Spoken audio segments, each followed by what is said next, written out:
ढपोल संखी हो सकते हैं। ढपोल संखी, ढपोल शंख समझते हो आप? एक किसान था, उसके पास में शंख था। किसान के घर में एक साधु रात को मेहमान हुआ, तो साधु ने कहा, ये तेरे पास क्या शंख है? बोले हाँ शंख है। बोले शंख है, इसको क्यों रखा है? ये तो हड्डी है किसी जानवर की, किसी जीव जंतु की, ये शंख। बोले ये शंख बहुत फायदा करता है। बोले क्या फायदा करता है? तो उस किसान ने कहा, इस शंख से जितना मांगो उतना दे देता है। बोले तो मांग। तो उसने मांगा, हे शंख देव, और शंख बजाया कि एक बाल्टी दे दो, तो बाल्टी दे दी। तो वो नकली साधु ने कहा, अरे ये शंख के चक्कर में तू क्यों पड़ा है? मेरे पास एक महाशंख है। तो किसान ने कहा, वो महाशंख में क्या विशेषता है? बोले उसमें ये विशेषता, उससे जितना मांगो उसके दुगना देता है। बोले ये तो बहुत अच्छा। तो किसान को लालच आ गया। उसने कहा, तो महाराज आप तो साधु संत ठहरे, आपको ज़्यादा जरूरत भी नहीं है, तो आप महाशंख मुझको दे दो और शंख आप ले लो। बदला बदली कर दिया, और बदला बदली करके वो साधु रात में निकल गया, चला गया। नकली साधु था। नकली साधु रात में निकल जाता है, उसकी पहचान होती है। असली साधु तुम्हारे सामने विदा होगा, सुबह बता कर जाएगा, मिलजुल कर जाएगा, खुल्लम खुल्ला जाएगा, गुप्त रूप से नहीं जाएगा। गुप्त रूप से तो चोर जाता है, साधु को चुपके से क्या जाने की जरूरत है? चुट्टा होगा तभी तो चुपके से चला गया। सवेरा हुआ, किसान बड़ा खुश हुआ कि साधु से शंख बदल लिया मैंने, शंख ले गया, महाशंख दे गया, अब बढ़िया है, दुगना हो जाए। तो सवेरे पूजा पाठ किया और महाशंख बजाया, तो महाशंख में आवाज बहुत डबल निकली, भों। तो किसान खुश हो गया कि वाह, है तो बहुत आवाज है, डबल आवाज है। तो किसान ने मांगा कि एक मकान दे दो। तो महाशंख बोला, दो ले लो। तो किसान ने कहा, तो फिर दो ही दे दो। बोले चार ले लो। तो बोले तो चार ही दे दो। बोले 8 ले लो। बोले चलो 8 ही दे दो। बोले अरे 16 ले लो। अब ये जितना बोलता जाए महाशंख दुगना बोलता जाए, और देता कुछ नहीं था। तो किसान ने कहा, अरे माथा पीटा, बोला ये महाशंख नहीं, ये तो ढपोल शंख। देता कुछ नहीं, केवल बोलता है। जो केवल बोलता हो वो ढपोल शंख होता है। कितने मनुष्यों में भी ढपोल शंख है, बहुत बड़ा ढपोल शंख। बोलता खूब है, करता कुछ नहीं।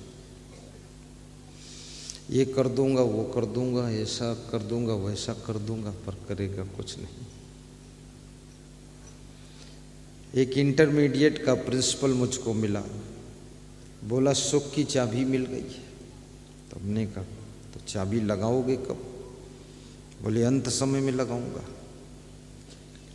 तो एक दिन मैं निकला, दिल्ली जा रहा था। मेरे आश्रम के पड़ोस भी 16 किलोमीटर पर है वो घर। उसमें तो सड़क पे वो झाड़ू लगा रहा था, लंबा वाला झाड़ू। तो मेरी गाड़ी देखा तो झाड़ू लेकर खड़ा हो गया। तो मैंने कहा, क्या सुख की चाबी लगाने जा रहा है? बोला खड़े हो जाओ। छत्तीसगढ़ में कहते हैं ना, ठाड़ रहो।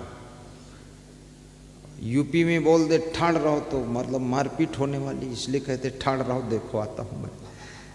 यहाँ कहते ठाड़ रहो तो बंदगी कर लो, प्रणाम कर लो। तो उसने कहा कि चाबी मिल चुकी है। तो हमने कहा अच्छी बात, तो मुझे तो जाने दो दिल्ली। बोले नहीं नहीं, समझ लो पूरा। तो मैं समझ गया कि ये ढपोल शंख है। सुख की चाबी ऐसी नहीं है जो आपको मिल गई दूसरे को नहीं मिलेगी। ये अपने अपने सुख की चाबी अपनी अपनी चाबी होती है। और ये सुख, अगर तुम्हारे बाप सुखी हैं तो निश्चित नहीं कि बेटा सुखी हो सकता, माँ सुखी है तो निश्चित नहीं बेटी सुखी हो सकती, सासू सुखी है तो निश्चित नहीं कि बहू सुखी हो सकती, क्योंकि सुखी होने का उपाय अलग अलग है, जुदा जुदा है। जिसके पास में गहरी समझ है, गहरा विवेक है, उसके पास में दुख भी सुख में बदल जाता है। और जिसके पास विवेक नहीं, संतोष नहीं और विचार करने की शक्ति नहीं, उसके सुख भी दुख में बदल जाते हैं।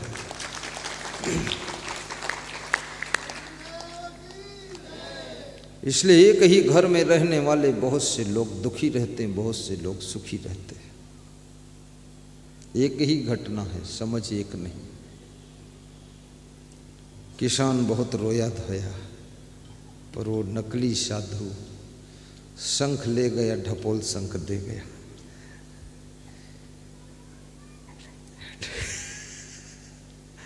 ढपोल शंख। जब जब हो ही धर्म की हानि, भाव से गाइए, कल्याण हो जाएगा। डरा मत करो कोई, जिसको डर लगे तो भात ज्यादा खा लेना, फिर कोई बात नहीं। जब जब हो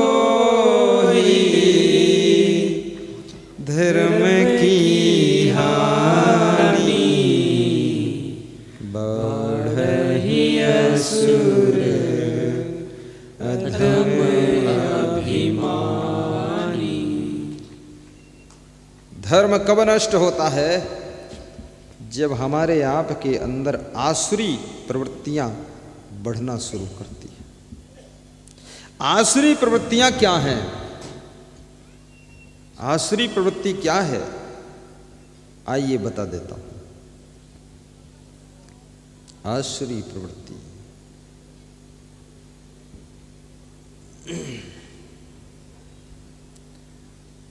श्री कृष्ण कहते हैं, अर्जुन, जब क्रोध बढ़ता है, ये आसुरी प्रवृत्ति की पहचान है। क्रोध का बढ़ना,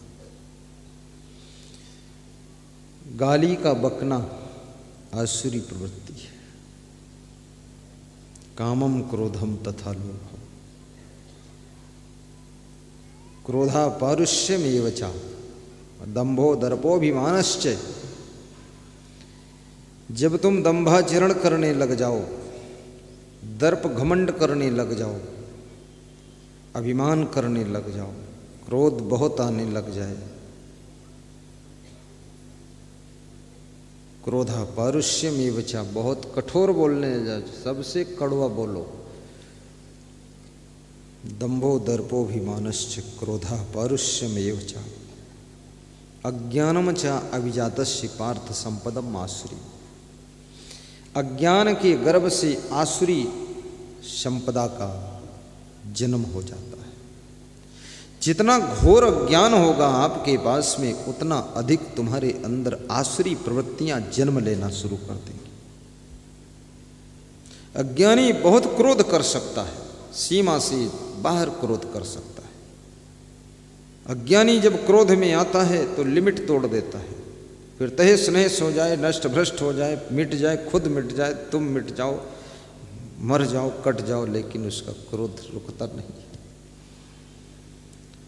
और ज्ञानी यदि कभी जोश में आता है तो कंट्रोल रखता, अपने को ब्रेक लगा देता है।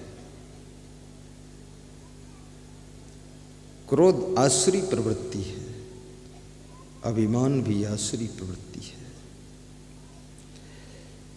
और ये जब प्रवृत्तियां बढ़ती हैं तो समझ लो धर्म नष्ट होने के कगार पर है। दुर्योधन का अभिमान बढ़ा, रावण का अभिमान बढ़ा, कंस का अभिमान बढ़ा, रावण का क्रोध बढ़ा, तभी तो धर्म नष्ट करने के लिए खड़ा हो गया। कुंभकर्ण ने भी रावण को समझाया, मंदोदरी ने समझाया, मेघनाद ने समझाया, विभीषण ने समझाया, तो क्रोध में उसको लात मार दी। जब किसी की बात समझने के लिए तुम तैयार ना हो तो समझ लेना अब तुम्हारी मृत्यु निकट आ गई है। सब समझा समझा करके थक जाएं, समझाने वाले सब तुमसे खिलाफ होने लग जाएं, तो समझ लेना अब तुमको मृत्यु दंड मिलने वाला है। अब तुम ज्यादा ही सीमाएं तोड़ चुके हो। अब कोई राम का अवतार लेगा और तुमको मारेगा, तुम खत्म हो जाओ।